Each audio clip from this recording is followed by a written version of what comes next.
안녕하세요. 저는 정말 웃긴 일을 겪었습니다. 웃긴 일이라고 표현하는 게 맞는지 모르겠지만 다시 곱씹어서 생각을 해봐도 두 번 다시 겪고 싶지도 않을 팔자에도 없을 고생을 했던 그 시간들을 한번 공유해볼까 해요. 유튜브 사연을 올리는 게 처음이라서 조금 정신없이 시작하더라도 양해 부탁드리겠습니다. 저랑 남편은 동갑내기 부부예요. 원래는 친구 사이였고 중학생 때부터 한 동네에서 나고 자라면서 알던 사이였죠. 같은 학교 학원을 다니며 늘 제 곁에서 소꿉친구처럼 곁을 지켜주던 친구였습니다. 그러다 고등학교 진학을 하면서부터 저희 가족이 이사를 했고 서서히 멀어졌어요. 연락만 간간히 하던 중 취업을 하고 사회에 나와 다시 만나게 되었죠. 자주 못 봤던 사이라고 해도 너무 어릴 적부터 교감이 많았던 친구라서 그런지 어색함이 하나 없이 참 편했던 사이였습니다. 그랬던 친구와 연인이 되었을 때 주변 지인들은 모두 쇼킹했죠. 어쩌면 둘 다 친구를 가장한 이성의 마음이 있었던 걸지도 모르겠어요. 하나부터 열까지 모르는 것도 없었고 서로의 가정사, 아픔, 슬픔, 기쁨까지 모든 감동과 사연들을 다 공유하던 사이였습니다. 그래서일까요?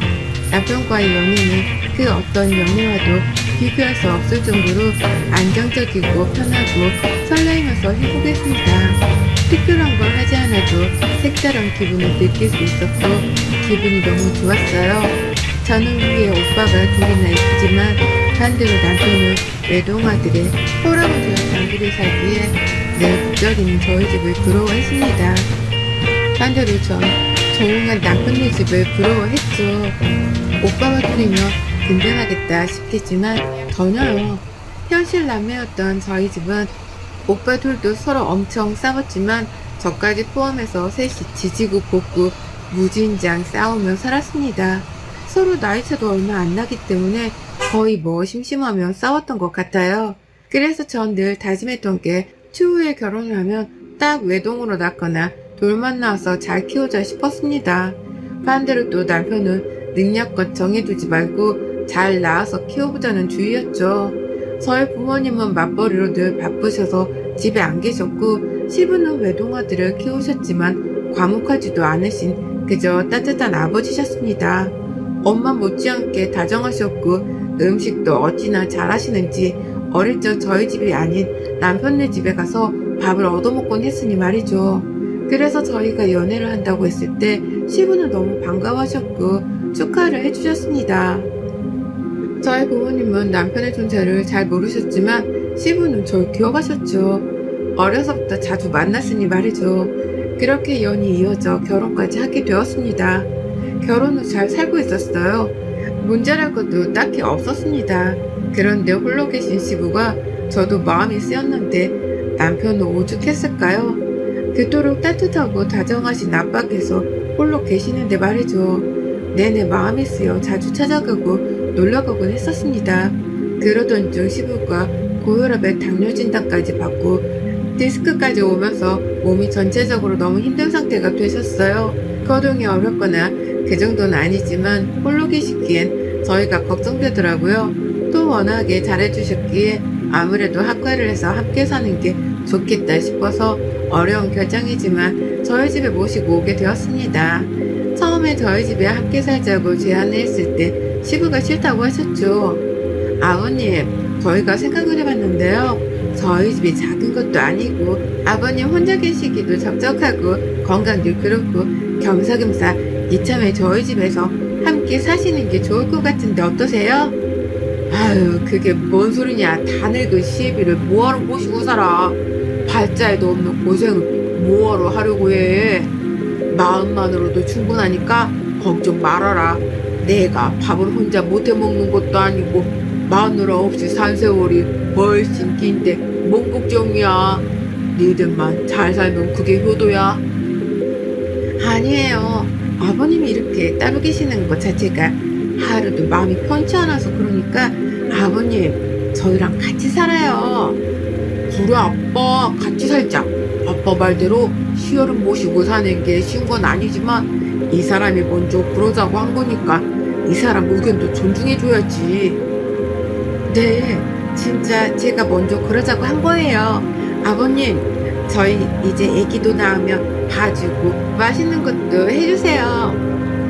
내가 다 늙어서 자식 새끼랑 며느리 고생까지 시키고 참 면목이 없네. 그런 말이 어딨어요, 아버님. 절대 그런 거 아니니까 그런 말씀 하지 마세요. 그렇게 아버님과 학교를 하게 되었습니다. 아버님과 학교를 하는 동시에 또 제가 임신을 했어요. 겹경설하며 축하 파티도 가족끼리 가볍게 했고, 아버님께서는 임신한 채 일 다니는 며느리가 안쓰럽고 미안했는지 하지 말라고 아무리 말씀을 드려도 집안일에 저녁까지 늘 차려주셨습니다. 사실 저희 친정엄마보다 더 음식을 잘하실 정도로 솜씨는 보통이 아니셨죠. 아버님은 꽃무늬 앞치마를 두르시고 퇴근하는 저희를 반겨주셨고 푸짐하게 항상 차려두셨는데 그게 참 사람 사는 것 같고 좋았습니다. 오손도손 하루 일과를 서로 털어놓으며 대화를 하면서 저녁 식사를 하는 그 시간이 가장 행복하다는 아버님을 보며 저 역시 행복을 느꼈어요. 솔직히 학교를 하고 불편한 건 딱 하나 말고는 없었습니다. 옷차림에 신경 써야 하는 부분 정도 말고는 아예 없었어요. 더 정확히 말하면 제가 더 편해졌죠. 집안 살림을 다 해주시고 반찬거리도 늘 만들어주시고 하니 제가 할 게 없었습니다. 그래서 죄송하고 감사한 마음에 용돈을 드려도 절대 받지 않으셨어요.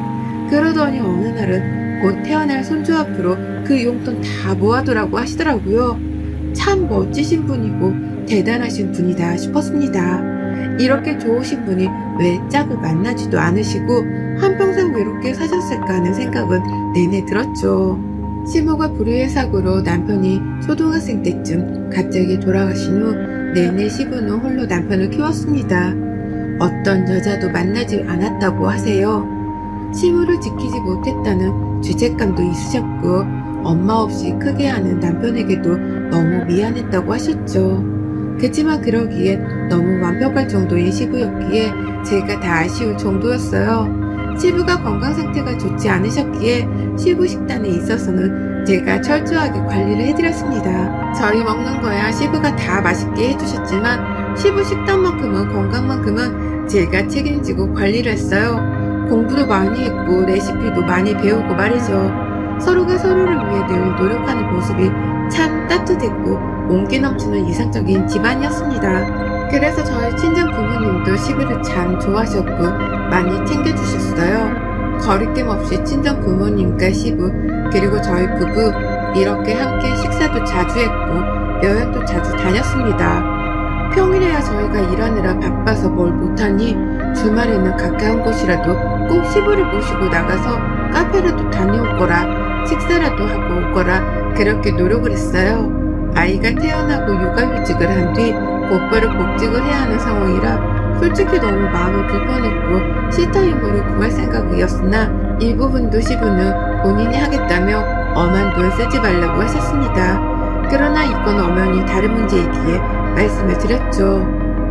아버님 그건 아니에요. 아버님은 못 믿는 게 아니라 내보는 게 어디 쉬운 일도 아닌데 건강도 안 좋으신데 어떻게 애를 보세요. 그렇게는 절대 저희가 못해요. 내가 알아서 다 할 테니까 걱정 말고 너희는 너희 먹고 살아.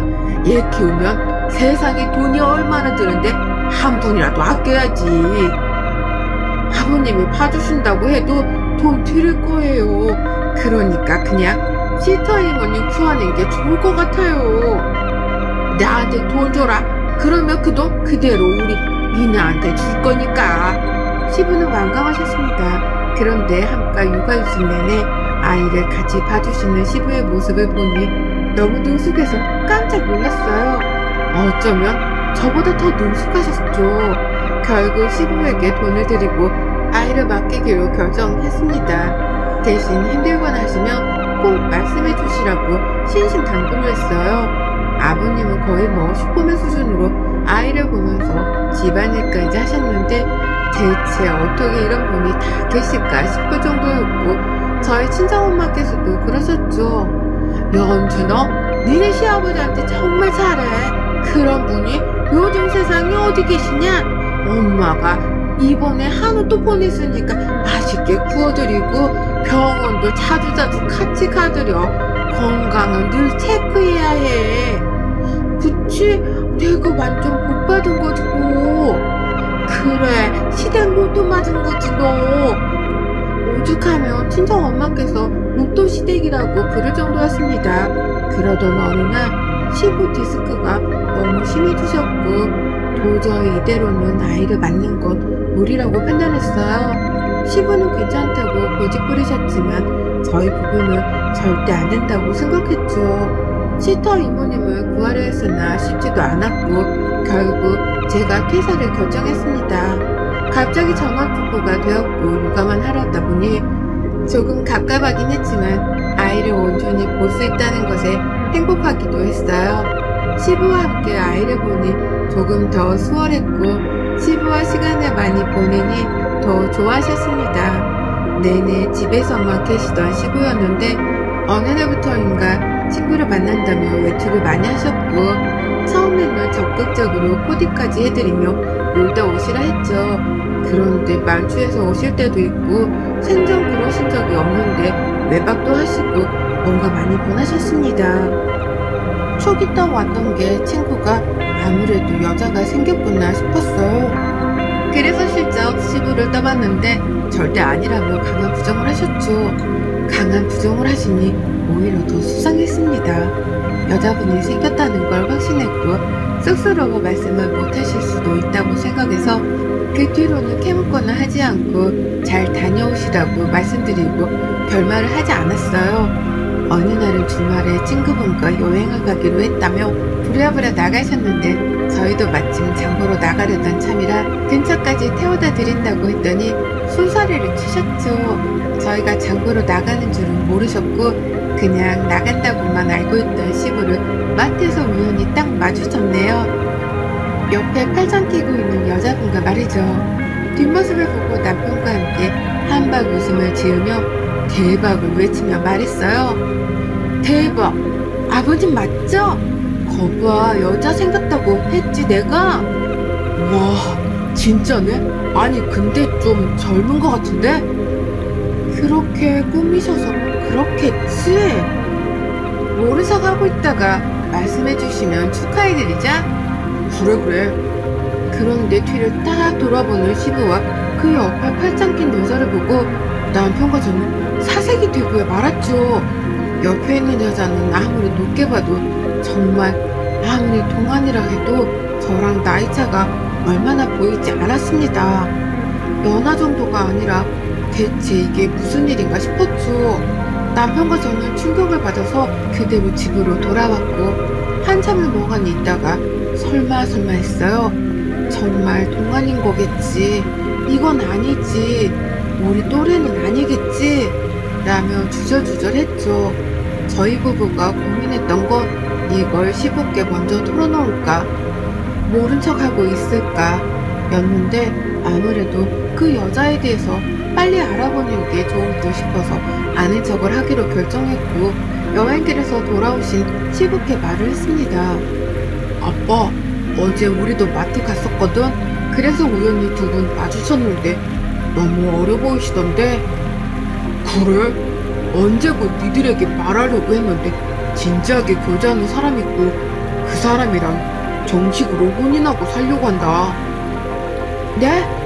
아버님, 진중하게 생각하신 거죠? 그래, 내가 몇십 년을 혼자 살다가 혼인을 생각한 건데. 시부랑 한참 대화를 했지만 쇼킹 그 자체였습니다. 그 여자는 저희 부부보다 고작 10살 위였고 만난 지도 2개월도 안 된 상태였으나 뜨거운 사랑의 힘으로 결혼을 결심했다고 하네요. 시부가 늙고 병들었음에도 불구하고 진심을 다해 본인을 사랑해주는 여자라며 어머니 심으로 모시라고 했죠. 남편과 전 결사 반대를 했어요. 누가 봐도 의도가 다분했습니다. 시부가 재산이 꽤 있으셨고 아무래도 그걸 노린 여자 같았거든요. 한참을 반대했으나 이미 그 여자에게 홀딱 빠진 시부를 막을 길은 없었고 심지어는 그 여자가 남편까지 구워 삶아서는 남편도 제게 시부의 행복을 위해선 저희가 나설 게 아니라며 잠자코 있자는 말을 했죠. 결국 선택권이라고는 없는 제 의견은 묵살되었고 저 둘은 진짜 부부가 되었습니다. 단 남편의 조건은 허락은 하되 혼인신고는 반년 후에 하는 조건이었고 시부는 허락을 해주셨죠. 전 이 반년 안에 수상한 낌새가 있다면 꼭 찾아내야만 한다고 생각했어요. 웃긴 건 충분히 나가 살 수 있음에도 불구하고 그 여자는 저랑 남편과 친해져야 한다며 1년 정도는 저희 집에서 함께 살고 싶다고 했다는 겁니다. 너무 싫었으나 역시나 제 의견은 묵살되었고 결국 1년이란 시간을 함께 살기로 했죠. 어차피 그 안에 저 여자의 정체를 꼭 밝혀서 내보낼 생각이라 1년은 생각도 하지 않았습니다. 시부와 남편에게는 그저 다정한 새엄마 부인의 역할을 다했던 그 여자는 안 보이는 곳에선 제게 신문 옷을 했죠.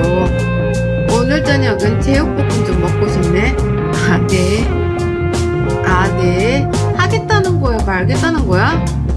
시어머니가 말씀하시면 알겠다고 하겠다고 말을 해야지. 너 나 무시하냐? 왜? 내가 너보다 고작 10살밖에 안 많은데 신문으로 다니 짜증나? 어쩌니? 그럼 미팔자인 걸 경고하는데 똑바로 해? 내라고 대답한 게 하겠다는 거 아니겠어요? 말대답. 어디서 시어머니한테 말대답이야? 너 나 무시하냐고. 무시를 많이 당하셨었나봐요. 툭하면 무시하냐고 하시는 거 보니 딱히 무시한 적은 없는데 그렇게 느끼셨다면 주의하도록 할게요. 한마디를 한지니 가서 욕조에 따뜻한 물 좀 받아 하시며 가게. 직접 하세요 어머님. 제가 며느리지 어머님 노예는 아니거든요. 시부는 어떻게든 저를 기선제압해서 부려먹으려고 했고 저 역시 결코 뒤지지 않았습니다. 내내 신경전을 벌였고 서로 비비꼬며 대화하기 바쁜 하루하루를 보냈어요. 심지어 시부 건강 때문에 식단 관리를 철저히 관리하던 제게 본인이 와이프니 알아서 하겠다고 넘기라고 해서 그러라고 했습니다. 그런데 오히려 자극적이고 해로운 것들만 자꾸 먹이기에 한마디 했더니 방방 뛰며 본인이 뭐 누구라고 고사 지내는 거겠냐고 먹고 싶은 거 먹고 살아야지 어떻게 평생을 참냐고 본인 남편이니 알아서 할 거라고 하더군요. 분명 뭔가 있을 거라고 확신을 하며 내내 저 여자의 동태를 살폈고 늘 의심의 눈초리를 하며 봤습니다. 얼마나 가식적이고 내숭을 잘 떠는 여자인지 보통 년이는 아니었죠. 언제고 무슨 일이 벌어질지 모르기에 전 녹음기까지 따로 샀어요. 무슨 말을 하는 걸 들으면 녹음을 해야 하니 말이죠. 그러던 어느 날 드디어 걸려들었습니다. 시부는 친구를 만나러 나가셨고 남편은 딸아이를 데리고 키즈카페를 갔죠. 그래서 전 이때 머리를 딱 쓴 게 저도 남편과 같이 따라가는 척을 했어요. 저 여자는 집 앞에 가서 머리 커트만 하고 들어올 거라고 했죠. 한마디로 몇 시간 동안 저 여자 별로 집에 있는 것처럼 한번 자리를 깔아봤습니다. 제발 뭐라도 나오길 바라며 말이죠.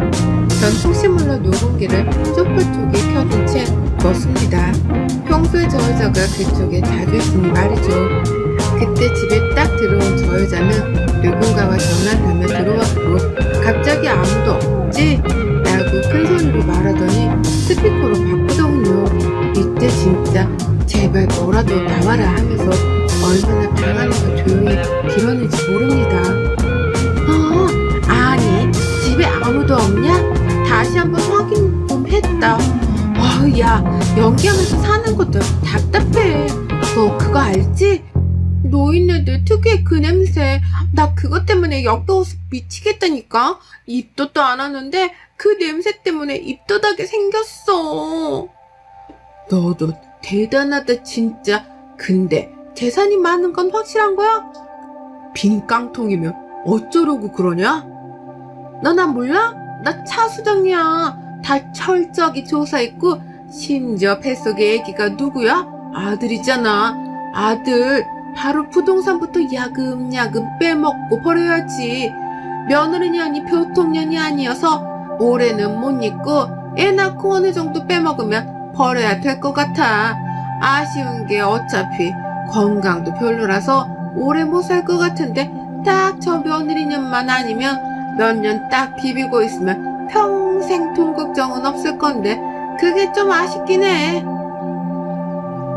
아니, 근데 걸리면 어쩌려고 그래? 걸리긴 개뿔. 어린애들 생긴 거 매일 바뀌는데 지들이 알 게 뭐야. 걘 완전 헤어진 거고. 그 새끼 얘기 하지도 마. 완전 쫑이야, 쫑. 놀라운 그 자체였고 드디어 본색이 뭔지를 알아냈고 증거까지 찾았죠. 전 한참 후에야 자고 일어난 척하고 방에서 나갔고 시모는 깜짝 놀랐지만 왜요? 라고 하며 태어난 척 연기를 했습니다. 그리고 시부에게 따로 찾아가 녹음기를 들려주며 사실을 말했고 재산이고 돈이고 절대 한 푼도 주지 말라고 했죠. 남편에게도 일러뒀습니다. 당장이고 쫓아낼 수야 있었지만 그럼 시원하지 않잖아요. 그래서 좋아하는 돈 마음껏 쓰게 했어요. 다른 남자애를 갖고 시부 재산까지 노리는 파렴치한 더러운 저 여자를 최악의 거짓골로 내쫓기로 했죠. 조용히 기다리니 임신했다며 축하를 원했고 모두 연기하며 축하를 해줬습니다. 그러니 슬슬 시부에게 태어날 아기를 위해 뭘 해달라 요구를 하기 시작했고 시부는 그래라 당신 카드 있지 않냐고 다 사라고 마음껏 그렇게 말했죠. 그러자 그 여자는 본인 앞으로 사실 빚이 있는데 이것도 좀 부탁할 수 있냐고 하더군요. 그래서 그렇게 하자고도 했다고 합니다. 왠지 이렇게 말하면 대출을 더 받을 것 같았거든요. 역시인 게 그 여자는 최대한으로 대출을 정말 다 받아서 사치란 사치는 다 부리고 다녔고 카드 역시 쓸 수 있는 만큼 쓰고 다녔죠. 그렇게 딱 한 달 뒤 카드값 대출이자를 내야 하니 시부에게 돈을 달라 했고 그때 앉혀서 녹음기를 들려주고 제가 말했어요. 어디서 거지 같은 더러운 게 굴러들어와서는 너 사람 잘못 봤어. 네 그 정도 수준으로 감히 우리 집안을 상대하려고 했어? 웃기고 자빠졌네? 어쩌냐? 네 태어날래는 애비도 없고 돈도 없고 빚만 있는 애미만 있어서? 불쌍해라. 우리 아버님도 어떤 분이신데 감히 너 따위가 있잖아. 상대할 가치도 없으니 좀 꺼져줄래 우리 집에서? 네 집은 저기 다 쌍았어. 당신 친정집으로 고소장 날아갈 거니까 다 늙으신 노인네들 기함하기 전에 얼른 뛰어가서 막아. 여보, 그래요. 내가 불손한 의도였던 건 사실이지만 나 당신 사랑한 거 정말 진심이었어요. 제발 어떻게 우리가 헤어져요. 네? 영원하기로 했잖아요, 여보. 내가 혈압 오를까봐 겨우겨우 참고 있는데 내 한평생의 가장 큰 수치 당장 내 앞에서 사라져.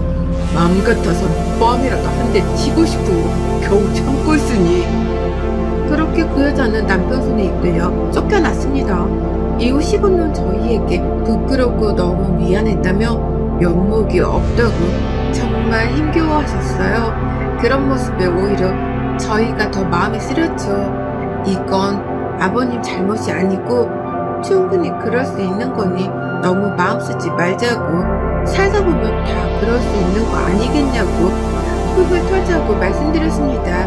그리고 아버님은 바로 본인 앞으로 남은 재산 전부를 저와 남편에게 공동으로 딱 반반 나눠주셨어요.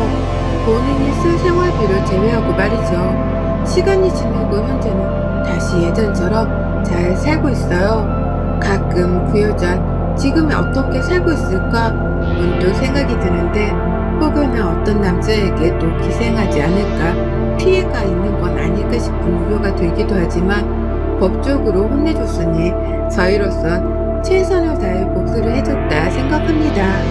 여러분의 생각은 댓글로 남겨주세요. 오늘도 시청해주셔서 정말 감사합니다.